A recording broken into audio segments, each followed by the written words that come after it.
कृष्ण, मेरा आशीर्वाद असत्य तो नहीं होगा ना?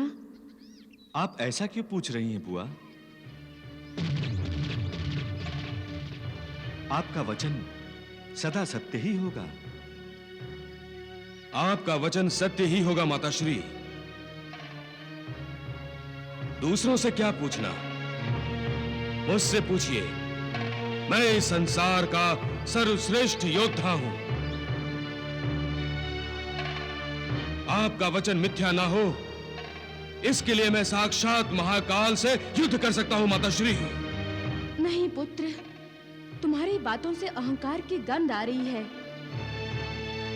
कृष्ण और बलराम कोई दूसरे नहीं हैं, हमारे अपने हैं, तुम्हारे ममेरे भाई हैं। जाने दीजिए बुआ, मुझे तो ऐसा लगता है कि शिशुपाल की शिक्षा अभी पूर्ण नहीं हुई है, तभी तो ये अपने बड़े भाइयों को प्रणाम करना भी भूल गया है। पुत्र शिशुपाल, वासुदेव, कृष्ण और बलराम को प्रणाम करो। माताश्री, आपने हमें क्यों बुलाया है? बताइए बुआ, आपने शिशुपाल और हम दोनों को क्यों बुलाया है? पुत्र, मैं अपनी पुत्र वधू को देखना चाहती थी और तुम दोनों को कृष्ण और बलराम के आशीर्वाद प्राप्त हो, इसीलिए इन्हें भी बुला लिया है। माताश्री, जिसे सम्राट जरासंध का आशीर्वाद प्राप्त हो, उसे दूसरे किसी आशीर्वाद की कोई आवश्यकता नहीं।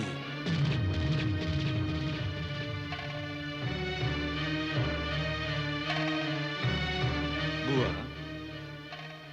शिशुपाल सत्य कह रहा है। चेदिराज शिशुपाल कहो द्वारकाधीश। हाँ, चेदिराज शिशुपाल। पुत्र, ऐसी बातें न करो जिससे अपने पराये हो जाएं। पिताश्री कहाँ हैं? मैं उनके लिए भेंट लेकर आया हूँ। वो नदी किनारे ध्यान लगाए बैठे हैं। अच्छा, चेदिराज शिशुपाल, यदि आपके पास समय हो तो मैं आपसे कुछ बात करना चाहता हूं। अपने छोटे भाई को समझाओ कृष्ण। तुम जैसे शूरवीर और बलवान को अहंकार शोभा नहीं देता शिशुपाल। विधाता ने जो शक्ति तुम्हें दी है उसका दुरुपयोग मत करो, सदुपयोग करो। दुरुपयोग से मेरा अभिप्राय है कौशल राजकुमारी का स्वयंवर से हरण। यह क्यों नहीं कहते कि तुम मेरी शक्ति से भयभीत हो? सत्य कहा तुमने। मैं भयभीत हूं क्योंकि तुमने शक्ति का विपरीत उपयोग किया है, और मैं भयभीत इसलिए भी हूं कि कहीं इस प्रयोग से हम दोनों आमने सामने खड़े ना हो जाएं। और यदि ऐसा हो जाए तो? ठीक नहीं होगा। किसी की इच्छा के विरुद्ध अपने बल प्रयोग से उसे झुका देना, उसके हृदय में आतंक बिठा देना ठीक नहीं है। इसका परिणाम ठीक नहीं होगा शिशुपाल। परिणामों की चिंता निर्बल करते हैं द्वारकाधीश। बलवानों को भी करनी चाहिए। बलवान जो चाहते हैं वो कर दिखाते हैं। कौरवेश्वर शांतनु पुत्र भीष्म ने भी वही किया है। जो अहंकार के अधीन होकर निर्बलों पर अत्याचार करता है, वो ये नहीं जानता शिशुपाल कि वो विनाश की कगार पर खड़ा है। धमका रहे हो मुझे? नहीं, सत्य बता रहा हूं शिशुपाल। सत्य तो यह है कि मैंने कौशल्या का हरण किया है, जो शास्त्र सम्मत है। शास्त्र सम्मत तब होता जब ये कौशल राजकुमारी की अनुमति से होता। इस समय प्रवचन सुनने को मन नहीं है मेरा द्वारकाधीश। एक बात और सुन लो, इसका अवसर मैं तुम्हें दूंगा। स्त्री की इच्छा का कोई महत्व नहीं है, महत्व है तो केवल पुरुष की इच्छा का।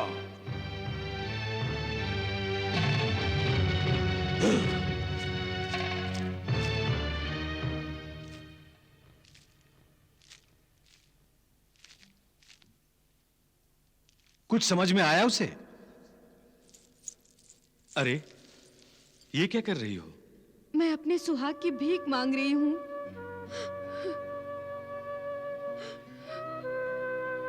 नारी जाति की विडंबना देखिए।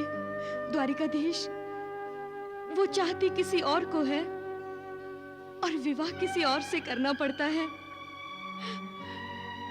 आप वासुदेव हैं। मैंने सुना है कि आप ही के हाथों से चेदिराज का वध होने वाला है। उन्होंने यद्यपि मेरा हरण किया है, परंतु अब तो वो मेरे स्वामी हैं। मैं अपने सुहाग की भिक्षा मांग रही हूं। चेदी रानी, जब तक शिशुपाल धर्म के मार्ग पर है, भय का कोई कारण नहीं। बुआ ये जानती है, किंतु विधि के विधान के सामने मैं असमर्थ हूं। बुआ, अब आपको यह सब त्याग कर परमार्थ की ओर ध्यान देना चाहिए। बुआ, अब हमें चलना चाहिए। हमें आज्ञा दीजिए बुआ।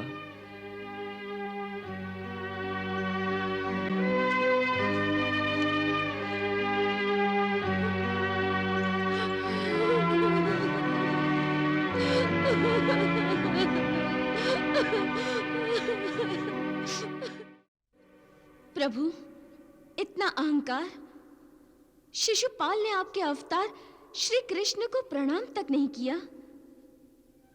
अविवेकी है जो आपसे अकारण ही घृणा करता है। अविवेकी नहीं देवी, अज्ञानी है। अहंकार अज्ञान से उत्पन्न होता है और व्यक्ति को अज्ञान से बाहर निकलने ही नहीं देता। तो अविवेकी कौन होता है प्रभु? जिसका विवेक जागृत ही ना हो। और विवेक? जो ज्ञान को क्रियावान बनाता है। देवी, विवेक हमारे मस्तिष्क के मानसरोवर का हंस है, जो जल को छोड़कर दुग्ध को ही ग्रहण करता है। असत और असत्य को छोड़कर सत और सत्य को ग्रहण करता है।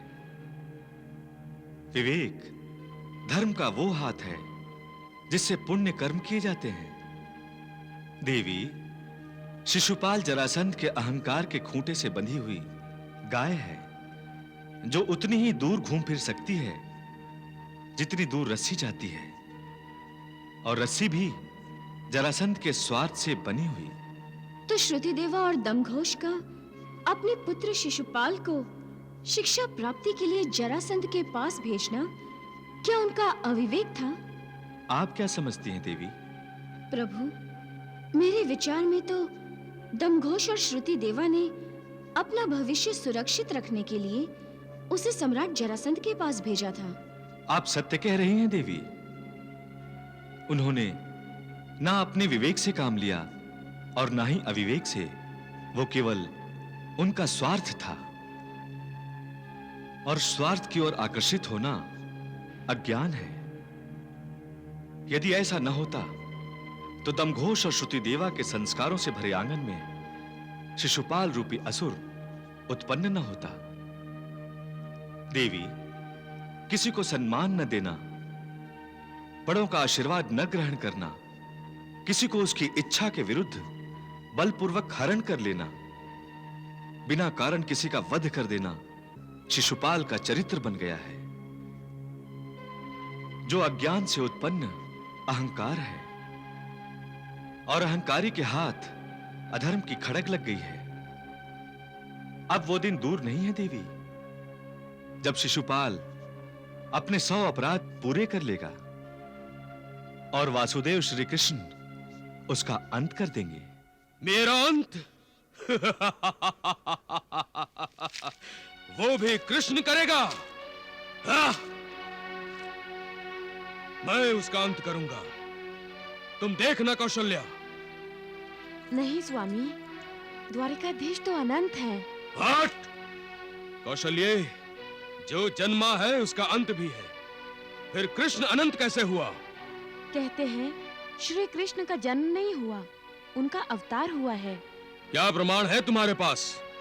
एक रात्रि में द्वारिका जैसी नगरी का निर्माण परमेश्वर ही कर सकता है स्वामी। द्वारिका एक रात में बनी है, यह असत्य है। सुनी सुनाई बातों पर विश्वास मत करो, स्वयं सोचो कि क्या यह संभव है। फिर भी आप उनसे शत्रुता क्यों कर रहे हैं? इसलिए कि मैं विदर्भ राजकुमारी रुक्मिणी से विवाह करना चाहता हूं, परंतु वो कृष्ण से विवाह करना चाहती है। क्या कृष्ण से मेरी शत्रुता का यह कारण कम नहीं? मैं उसे जीवित नहीं छोड़ूंगा, और उस भद्र नगरी के राजकुमार को भी जिससे कि तुम विवाह करना चाहती थी, मैं भद्र नगरी पर आक्रमण करूंगा। और जिस दिन आक्रमण होगा, उस दिन भद्र के राजकुमार का अंतिम दिन होगा।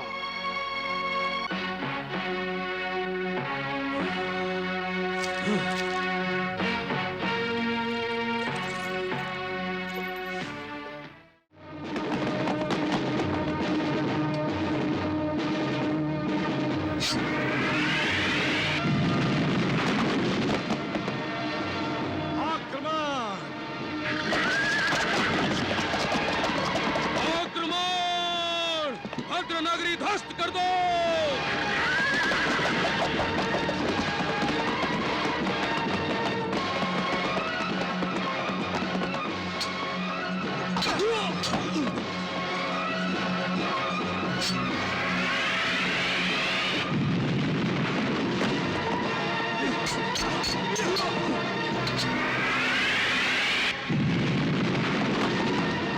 रुक जाओ जदिराज।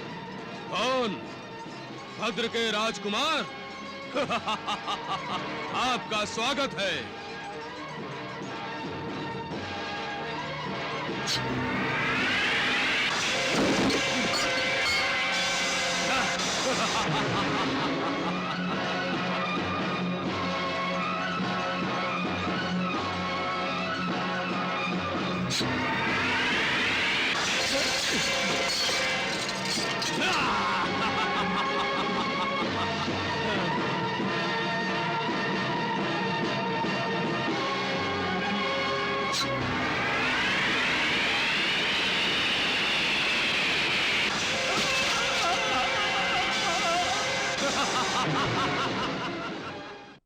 प्रतिशोध रुक्मी, प्रतिशोध।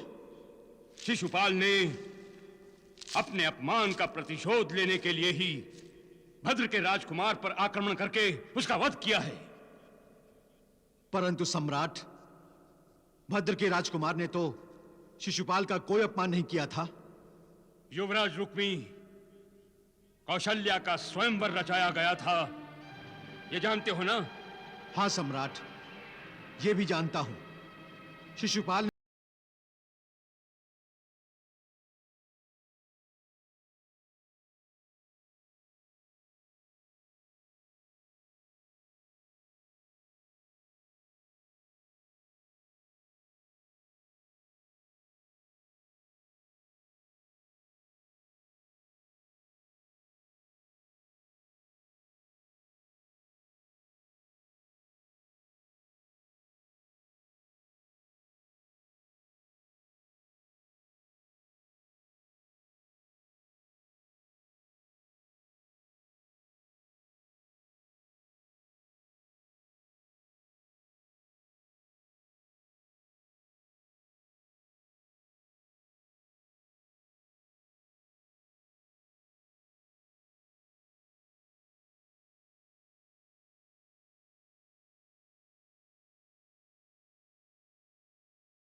तो अब ध्यान से सुनो और इसे याद रखना। रुक्मिणी कृष्ण से विवाह करेगी तो शीघ्र ही विधवा हो जाएगी, क्योंकि मैं और शिशुपाल कृष्ण को जीवित छोड़ने वाले नहीं। 17 बार आक्रमण किया मैंने कृष्ण पर, परंतु इस बार आक्रमण करके लौटूंगा तो कृष्ण का वध करके ही मगध लौटूंगा। आप क्रोधित मत होइए सम्राट। मैं आपको वचन देता हूं, रुक्मिणी का विवाह शिशुपाल से ही होगा। क्या रुक्मिणी ये वचन निभाएगी? अवश्य सम्राट, अवश्य। तो ठीक है, मैं शिशुपाल को लेकर महाराज भीष्मक से शिशुपाल रुक्मणी विवाह निश्चित करने शीघ्र ही आ रहा हूं। अहो भाग्य सम्राट, अहो भाग्य। प्रणाम।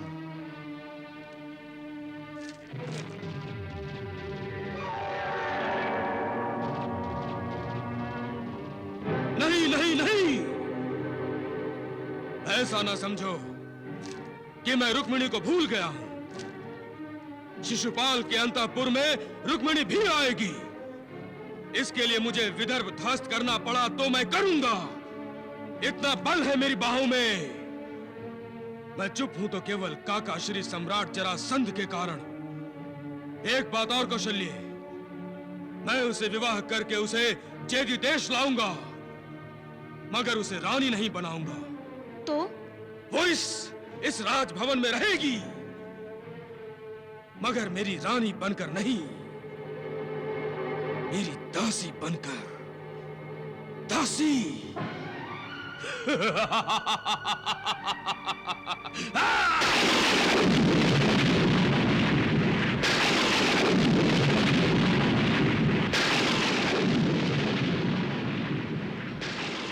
भाभी, लगता है तूफान आने वाला है।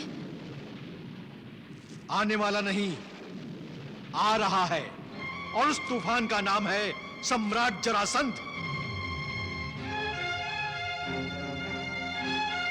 शिशुपाल के अपमान को सम्राट जरासंध ने अपना अपमान समझा है। पिताश्री, अब अगर बचा सकते हैं तो बचा लीजिए अपने विदर्भ को, वरना जहां अब तक आपने राज किया है वहीं सेवक बनकर रहना होगा। भैया, आप पिताश्री का अपमान कर रहे हैं। अपमान नहीं कर रहा हूं, आप सबको सत्य के दर्शन करा रहा हूं। जब सम्राट जरासंध और शिशुपाल विदर्भ पर आक्रमण करेंगे और विदर्भ को जीत लेंगे, तो किसी का सम्मान नहीं रहेगा, किसी का नहीं। अब आपको निर्णय लेना है पिताश्री, क्या आप ससुर बनकर जहां माता शिशुपाल का स्वागत करेंगे, या पराजित होकर उनकी शरण में जाते हैं। अब जो भी निर्णय ले पिताश्री, इतना तो निश्चित है कि रुक्मिणी का विवाह शिशुपाल से ही होगा, शिशुपाल से ही।